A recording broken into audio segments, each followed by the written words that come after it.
Selamat pagi sahabat GKI dimanapun saudara berada. Jumpa kembali dalam Sapaan Gembala GKI. Mari kita sebelum membaca firman Tuhan kita berdoa. Puji syukur padamu ya Bapa Allah di surga yang saat ini boleh memelihara hidup kami sehingga kami boleh memasuki hari baru. Isilah hati kami dan jiwa kami di hari ini dengan firman-Mu sehingga firman-Mu boleh mempengaruhi kami, menolong kami bertumbuh di dalam anugerah-Mu. Berkatilah kami semua demi Kristus Yesus, Tuhan dan Juru Selamat kami yang hidup. Kami berdoa. Amin. Sahabat GKI yang kasih Tuhan, bacaan kita diambil dari Kejadian pasal 32 ayat 22 hingga ayat 28. Demikian firman Tuhan. Pada malam itu Yakub bangun dan membawa kedua istrinya, kedua hambanya perempuan dan ke-11 anaknya, lalu menyeberang di tempat penyeberangan sungai Yabok. Sesudah menyeberangkan mereka, ia menyeberangkan juga segala miliknya. Lalu tinggallah Yakub seorang diri, kemudian seorang laki-laki bergulat dengan dia sampai fajar menyingsing. Ketika orang itu melihat bahwa ia tidak dapat mengalahkannya, ia memukul sendi pangkal paha Yakub, sehingga sendi pangkal paha itu terkilir sewaktu ia bergulat dengan orang itu. Berkatalah orang itu, "Biarkanlah aku pergi, karena fajar telah menyingsing." Sahut Yakub, "Aku tidak akan membiarkan engkau pergi jika engkau tidak memberkati aku." Orang itu pun bertanya kepadanya, "Siapakah namamu?" Sahutnya, "Yakub." Lalu kata orang itu, "Namamu tidak akan disebut lagi Yakub, tetapi Israel, sebab engkau telah bergumul melawan Allah dan manusia, dan engkau menang." Sahabat GKI yang dikasih Tuhan, setiap manusia, setiap kita memiliki masa lalu. Ada masa lalu yang membuat kita bahagia, kenangan-kenangan yang membuat kita terharu, kenangan yang membuat kita bersuka cita dan syukuri setiap kebaikan yang Tuhan berikan kepada kita. Tetapi tidak dipungkiri ada juga masa lalu yang membuat kita kurang bersuka cita, menjadi tidak bahagia, bahkan bisa juga menjadi belenggu di dalam hidup kita yang membuat kita mengalami kesulitan untuk mengalami pertumbuhan, menemukan kebahagiaan dan makna di dalam hidup ini. Bapak Ibu Saudara yang kasih Tuhan, Yakub adalah manusia yang normal juga. Dia memiliki masa lalu yang tidak begitu indah. Bahkan sejak di dalam kandungan, dia sudah diprediksi memiliki hubungan yang tidak harmonis dengan kakaknya, yaitu Esau. Sejak dalam kandungan, Yakub dan Esau ini bertolak-tolakan. Dan kemudian Yakub diberikan nama Yakub yang memiliki arti sebagai seseorang yang memegang tumit Esau pada waktu Esau mencoba untuk keluar dari kandungan mamanya. Yakub juga bisa berarti seperti seseorang yang mengambil tempat orang lain dengan paksa. Seperti kisah Yakub kita tidak asing bagaimana Yakub dengan memanipulasi ayahnya bekerja sama dengan ibunya untuk kemudian mendapatkan hak kesulungan dari kakaknya. Saudara yang kasih Tuhan, hak sulung diperoleh dengan memanipulasi. Dan kemudian kita tahu Yakub meninggalkan kebencian di dalam hati Esau kakaknya. Dihantui oleh ketakutan terhadap Esau, Yakub kemudian kembali ingin berjumpa dengan Esau sesuai dengan perintah Tuhan. Nah, saudaraku, dalam perjalanan dia kembali untuk menemui abangnya, kakaknya. Dia mengalami pergulatan dengan Allah setelah dia menyeberangkan istrinya, anak-anaknya dan semua harta miliknya. Dia tiba-tiba dijumpai oleh orang asing dan kemudian mereka bergulat sampai fajar menyingsing. Orang asing itu kemudian ketika sulit mendapatkan kemenangan, dia memukul sendi pangkal paha dari Yakub sehingga Yakub merasa kesakitan. Lalu orang asing meminta, "Biarkan aku pergi sebab fajar sudah menyingsing." Tetapi Yakub menolak dan dia mengatakan, "Aku tidak akan membiarkan engkau pergi jika engkau tidak memberkati aku. Nah saudaraku, Yakub menyadari bahwa orang yang sedang dia bergulat itu bukanlah orang biasa. Ada sesuatu dalam dirinya dan dia menyadari orang itu bisa memberkati dia.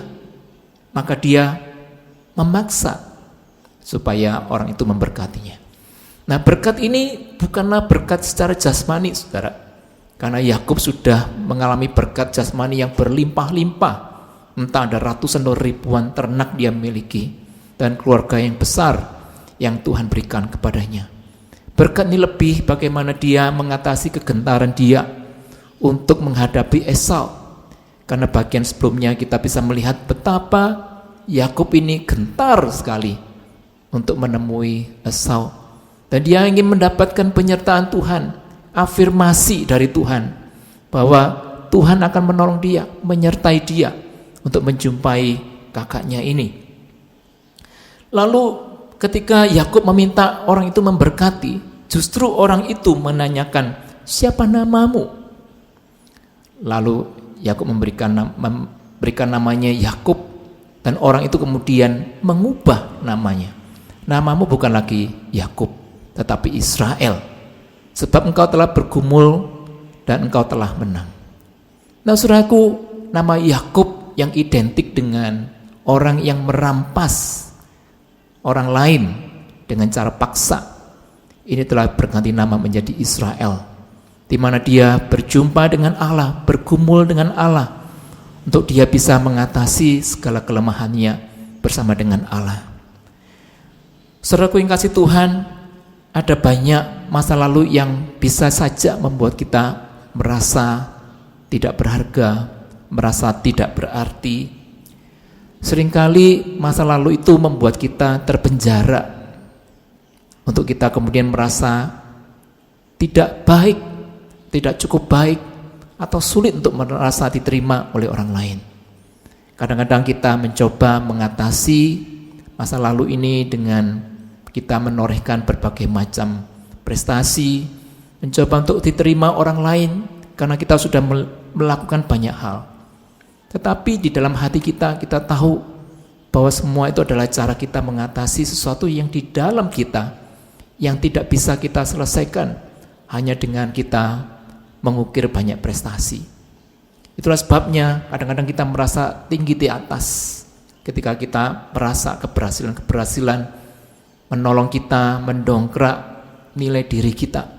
Tapi ada kalanya tiba-tiba kita merasa jatuh di bawah, karena semua itu ternyata ada kalanya tidak berhasil, tidak mendapatkan apa yang kita harapkan, atau kita mengalami kegagalan. Emosi kita menjadi ups and downs. Kita menjadi tidak labil antara diterima dan ditolak, antara menjadi bangga dengan menjadi tidak berarti apa-apa. Semua itu terjadi karena kita menggantungkan rasa percaya diri kita, rasa kita berharga pada orang lain, kepada penerimaan orang lain atau penolakan orang lain, bukan kepada anugerah Allah. Allah kita melihat kita sebagai anak yang terkasih, anak yang dikasihi tanpa syarat. Dan disitulah Tuhan ingin kita mengakuinya, setiap kelemahan kita, setiap hal yang menjadi kekecewaan kita. Saudara yang kasih Tuhan, ketika kita menemukan kelemahan kita di masa lalu, ketika kita mengakui hal-hal yang menjadi kelemahan dan kegagalan kita, disitulah menjadi titik perjumpaan kita dengan Allah. Justru Tuhan akan menjumpai kita bukan pada saat kita merasa kuat dan hebat, tetapi justru saat kita merasa lemah, saat kita merasa gagal, powerless, tidak punya tenaga atau daya. Justru saat itulah momen kita paling membutuhkan Tuhan, dan Tuhan akan menjumpai kita. Maka tidak heran Rasul Paulus pun juga mengatakan, ketika dia mengatakan bahwa dia ada duri di dalam dagingnya dan dia menghendaki agar duri ini dicabut dari dagingnya, tetapi Tuhan tidak setuju tidak memenuhi permintaan Rasul Paulus. Tuhan malah menjawab kepada Paulus, "Cukuplah anugerahku bagimu, sebab justru dalam kelemahanlah kuasaku menjadi sempurna." Kehadiran Tuhan dan anugerah Tuhan menjadi sempurna bukan saat kita tidak punya kelemahan, bukan saat kita mengukir banyak prestasi, tetapi justru saat kita menemukan dan mengakui segala kelemahan kita dan membawanya kepada Tuhan. Dan Tuhan yang kita tahu adalah Allah yang menerima kita apa adanya, seperti seorang ayah yang menerima dan mengasihi anaknya. Itulah yang membuat kita tidak lagi terjebak oleh masa lalu, tidak lagi terpenjara oleh masa lalu, tetapi kita akan merasakan anugerah Tuhan yang indah dari hari ke hari. Nah, kiranya saudara dan saya mengalami perjumpaan dengan Tuhan di titik-titik yang lemah di dalam hidup kita, karena di dalam kelemahanlah kita akan menjumpai Tuhan, dan Tuhan juga akan menjumpai kita. Nah, kiranya Tuhan menolong kita, memberkati kita untuk hari ini. Mari kita masuk dalam doa.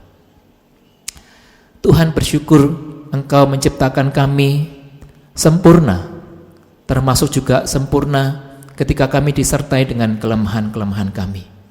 Karena kami tahu bahwa kelemahanlah, di titik-titik kelemahan kamilah kami menjumpai Tuhan, kami membutuhkan Tuhan. Oleh karena itu Tuhan, ajari kami untuk mengidentifikasi setiap kelemahan kami dan mengakuinya di hadapan-Mu Tuhan. Karena di dalam kelemahan kamilah kami akan menjumpai Engkau, kami akan membuka hati kami, dan Engkau akan masuk dalam hidup kami. Oleh karena itu Tuhan, kiranya anugerah-Mu itulah yang memenuhi kami, sehingga kami boleh merasa dicintai oleh-Mu, oleh Allah yang mengasihi kami dengan segala keadaan kami. Inilah doa kami Tuhan, kami berdoa demi nama Tuhan kami Yesus Kristus. Amin.